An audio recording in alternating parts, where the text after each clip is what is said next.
I'm confident you guys certainly know Keanu Reeves, Justin Bieber, Drake, and legal weed clouds. Maybe a hockey stick or two? Pfft, amateur hour. I'm about to rip that cozy stereotype to shreds and show you a Canada that's secretly savage. Canada's not just shallow and always nice chill people. It's flexing Arctic power, reinventing the defense game, fighter jet glow-ups, and hiding mind-blowing secrets you've never even dreamed of. Think you've got this country figured out? Oh, you're so wrong, and I'm proving it.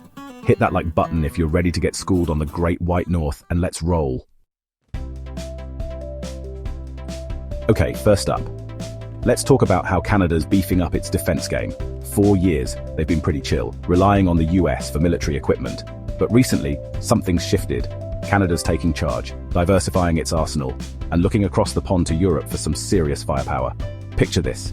Canada's in talks with the European Union about snagging some of Sweden's Saab Gripen fighter jets. These aren't your grandpa's fighter jets, folks. We're talking sleek, high-tech, powerful machines that could even be assembled right there on Canadian soil. Why the sudden interest in European tech? It's all about strategic independence. Canada wants more control over its own destiny, and that means not putting all its eggs in one basket. Up in the Arctic, things are getting even more interesting with a $4.2 billion Aussie-made over-the-horizon radar system. Alright, let's talk money. Because when it comes to economic potential, Canada's sitting on a gold mine, literally and figuratively.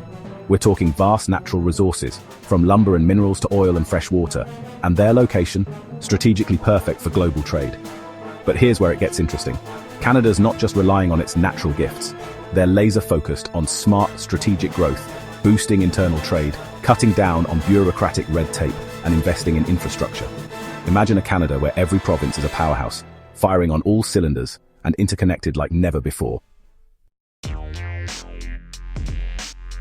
Okay, so we've talked defense, we've talked economics, but what about actually living in Canada? What's it like for everyday people? Well, let me tell you, Canada's got a soft side, and it's a big part of what makes this country so appealing, especially if you're an immigrant looking for a fresh start, a place to build a good life. Cities like Toronto are rolling out the welcome mat with affordable healthcare and a lower cost of living. Canada, where brains are the biggest natural resource. Canada isn't just a nice place to live, it's a smart one.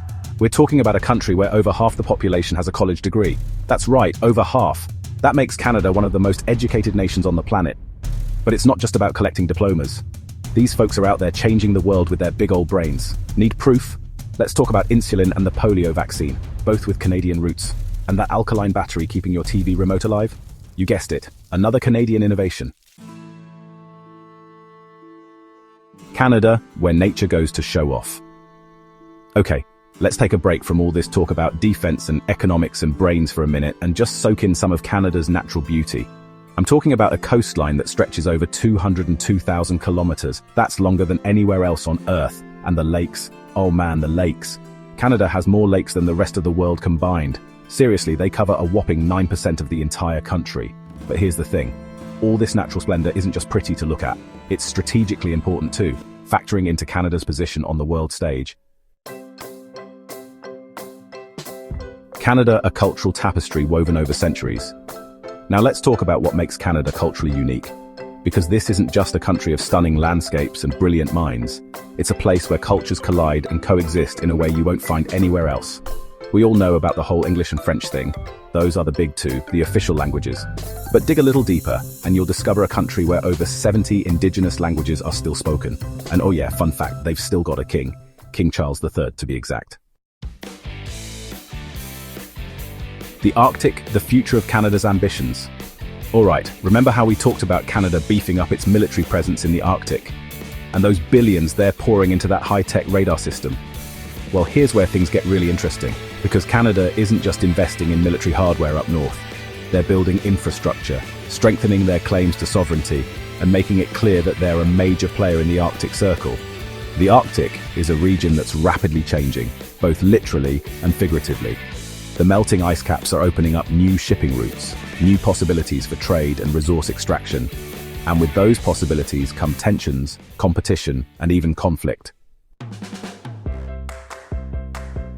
Is Canada entering a golden age? So, there you have it.